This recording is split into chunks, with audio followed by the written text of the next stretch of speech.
Well, I failed. And I feel like a freaking fraud. So, let's unpack this, okay? Hey, good morning. This is Lisa Renee. And if you're new to my channel, welcome.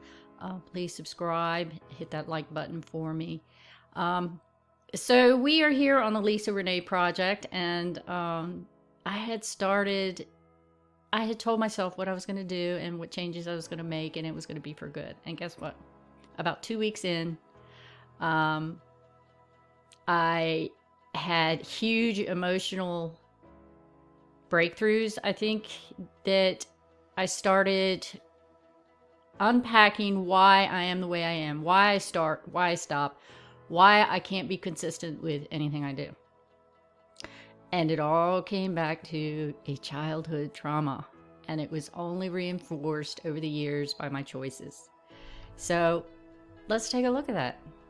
So just a little brief about what I'm doing here on the Lisa Renee project for those of you who may have just come across this video and are like, what the hell is this all about? So I named my channel the Lisa Renee Project a while back because I feel like my whole life is a project on self-improvement, and I'm never quite getting it right. I never can get it quite right. So I'm figuring out, I'm 62 years old, and what is it going to take? What is it actually going to take for me to get my shit together, on a permanent basis? So I have stopped and started health regimens, exercising consistently, strength workouts, walking, eating right, not drinking alcohol. Well, this last time I quit drinking alcohol, I made it a whole 2 weeks. Actually, I think it was about 15, 16 days. But then I do ride share. I do driving for a living. So there's a lot of thinking that goes on, in the car when there's not conversation going on. What do you do? So I did a lot of thinking, and I really unpacked why I have this feeling of a lack of self-worth.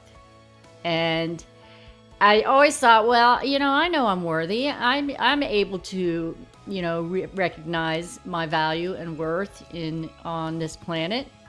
But actually, if you take a look at people, I've done a lot of studying, and if you take a look at people and how their bodies are and how they look and how they take care of themselves, it will tell you everything about what's going on inside.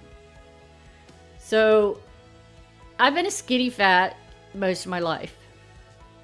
Only as I've gotten older and, the signs of alcohol abuse, of eating crap, of durations of lack of exercise, it's all shown on my body. I have probably about a 28% body fat, which is way too high. I carry it all around my middle, from my armpits to my lower belly. And then I got these little skinny arms and little skinny legs. But, that's just my figure. But I decided to claim bullshit. I can make my body into anything I want. And what happens is when you lack self-worth, you tend to not care as much, and you tend to not take care of yourself as much. And so I had to really dig deep and figure out, where the heck did that come from? So I kept peeling back the layers, and I knew this was always in the back of my head, but I didn't realize how connected it was to who I've been my whole adult life, and what's brought me to failure after failure after failure. And what's brought me to the realization that I just feel like a fraud when I get on here on YouTube. But you know what? I know I'm not the only one out there. So I said I was going to document the highs and lows of me just finally becoming the best me I can be. Well, what happens is when I fall off track, I tend to turn inward, and I don't want to talk. I don't want to think. I just kind of get on automatic self-destruct mode. So I went back to my drinking wine. And when I finally realized what all this lack of self-worth came from, I was about 8 years old, maybe 9, in elementary school. And if you're around my age, you remember, you always lined up in the hallways getting ready to go to your next class or go to the gym or whatever it was. And this one day, it was, we were standing in the hall and everybody was kind of joking around and laughing. And I kind of grin and laugh. I was very shy and quiet, kept to myself most of the time. And this one boy decided I was his target. And I had shorts on, or it was a skirt or something like that. And he just started doing the pointing and the laughing and look at her, look at those bird legs. And everybody just started laughing. And I just was crushed that I didn't look good enough and I was going to be teased and laughed at. And that's exactly what happened. And that one incident made every decision since then about me not being good enough. Every single decision. And this boy lived across the street from me for probably, 6 years, or I lived across the street from him for maybe 6 or 7 years. And when we got into junior high, more towards high school, I remember I finally stood up to him, but he teased me about having these bird legs, skinny little legs, and nobody'd ever liked me because I was just skinny little leg girl. And he teased me the whole time until one day I just had enough. And I blurted out, we were walking to the bus stop, and he said, "Hey, bird legs, how you doing?" And it just everything welled up inside me, and I just looked at him and I said, "Fuck you, Gary." And that made me feel so much better and so much in control. However, it did not change every decision I made for the rest of my life.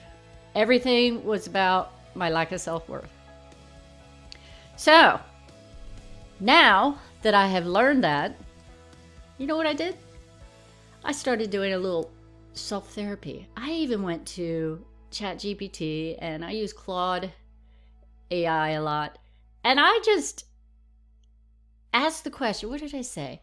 I asked about, what was the first question? Let me scroll up here. So I said to the AI, "You are an expert on treating childhood trauma. I've realized that being teased about my appearance at the age of 8 has led to terrible life choices. Now that I'm over 60, I've realized this is the cause of my lack of self-care, self-esteem, self-worth, and all bad choices in partners. How would you recommend overcoming these issues, and what steps would I take?" Oh my God. AI is amazing. Even though I know all these things and what I should do, having it being written and talked to me, this is no replacement for a therapist or any professional help, and I'm not suggesting that. But I would never go to one of those professionals. So here we are. And any comments that you have about that, please, I don't need to hear that because I know what I should do.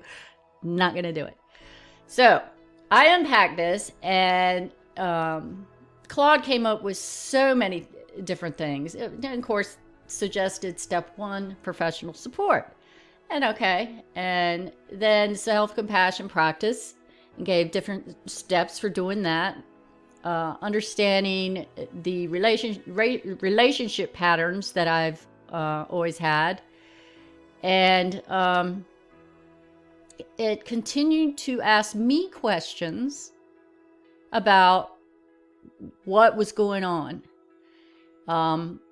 What are some significant things that you struggle with? And I think here it is. The next thing I put up there is, I struggle to maintain an exercise and diet routine that would change my appearance and improve my health. So AI gets back to me, Claude, and he talks to me about how understanding or challenging it can be, and especially when there's deeper emotional issues and concern about appearance and self-worth. So it continued on with things that I could do. Self-care, tiny steps, understand emotional safety, etc. And this is really truly understand what the fuck is going on with me and why I'm never consistent. It's because I lack the self-worth, so I have to build it back up. And the way I do that is to allow myself to take care of that eight-year-old. And so what I've decided to do, I've taken, I cannot remember the person's name who said this, but I want to take this from their playbook. They take a picture. I need to find a picture of myself when I was about 8, 10 years old, or as young as I can find. I think the only one I can remember is I was in a wedding photo at my brother's wedding, and I think I was 12. But the issues were still going on, well, my whole life. So it's to have that picture and that photo where I can see it all the time. And if I start feeling lack of, or any self-destructive modes come on, I need to look at that girl and say, what does she need? What does she need right now? Is it you to tell her how beautiful she is? Is it a hug? Is it kind words? What is it that young girl needs? And I need to start taking care of myself like I would take care of that young girl. And so that's what I'm going to start working on moving forward. And I like how Claude has given me ideas and steps. And so the next step is to get back on that wagon, that I fell off of 16 days, no alcohol. Alcohol is probably the biggest problem that I have. If I can get rid of that, everything else just falls into place. It always has, because I've done it, just never consistently. So that's what the goal is now. I picked the 10th. Today is the 6th. Yep, day after election day. Yay, we won. So the 10th, which is a Sunday, I am going alcohol free again. I have a whiteboard. I have it up on my whiteboard. I went alcohol free on October 13th. And that lasted only a couple of weeks. So now I have the date November 10th, alcohol free. And next to it, I have forever. So I've done enough research to understand sometimes the trip, the decision, the path to becoming completely alcohol free is not linear. It's not like, okay, I quit, I'm done. So it tends to go more like, I quit, oh, I fell off the wagon. Okay, I quit. Okay, I fell off the wagon. I quit. And then that line of staying alcohol free becomes longer and longer, and those dips falling off the wagon become shorter periods of time. And I need to recognize that that's okay too, because I have always in the past, when I decide to give up alcohol or get on any healthy journey, get back into strength training, whatever it is, I always see that fall off the wagon as like, oh, all right, forget it. I quit everything. I just quit everything. And that's bullshit. Don't do that. I can't do that anymore. And so that's why I'm seeing this fall off the wagon this time as, oops, okay, got to get back on. What's your plan? So my plan is the 10th, and today's the 6th, so 4 more days. And so we're going to get back on track on that. I'm going to continue to work on my self-worth And, let me know in the comments if any of you have this issue. Have you ever figured out why you do the things you do and how it ruled your life? Oh, I tried to get up with this Gary guy who teased me as a child on Facebook. And actually, I friended him on Facebook, and we chatted back and forth for a while. And for some reason, and it is probably my fault, but he took it as a sign of wanting to get together, like together. And I was married to my ex-husband at the time, and I had no desire for that. What I wanted to do was actually confront him face to face about what he did and how it impacted my life. This was about, I'd say, less than 20 years ago. So I was in my 40s. And we were actually going to meet for coffee. He wasn't that far away from me at the time. I was in North Carolina, and he was still in Virginia, albeit closer to Maryland at the time. And when it wasn't coming together as quickly as I'd hoped, I finally, in a message, had said, well, because I don't remember how it came up, but I said, how he had teased me horribly as a child. He goes, I don't know what you're talking about. And that kind of stung. Like, how can you not remember how you crushed me as a child? I mean, because this didn't just go on for one day. It went on for several years. And, nowadays you call that a form of bullying. And I'm sure he did that to many other people as well. But he really denied ever having a part in that. He says, I don't remember anything like that. And I said, you don't remember standing in the hall and calling me bird legs and pointing and laughing and cheering on everybody else to laugh and point. And he says, that never happened. And I just was crushed again. And he said, well, obviously we can't be friends on Facebook and blah, blah. He unfriended me. So to me, that was kind of a sign that he did know what it was about, and he felt guilty, and he didn't want to confront it, because I think he's still a bully as an adult. But anyway, I found that very interesting that, that I recognized how bad that had hurt me at that time, but I continued on the self-destruct path. And so now that I've unpacked all that and unloaded it here in the public YouTube venue, it kind of feels good. And I need to keep getting out here and speaking my mind. And, if I can help just one other woman, one other victim of bullying when they were younger, great. That's worth it. It's worth it. So, just on a side note, nothing to do with this, my son, who is 45 years old, has made a decision. He's going to be retiring in about 10 years, and him and his wife are going to move back to Japan and live there in retirement. And I'm all for it. I am all for it. So what he started his own YouTube channel to document, because now he is going to immerse himself in learning the language. His wife is, a native Japanese speaker, and she embraced the American culture and learned the language. They've been married, 25 years?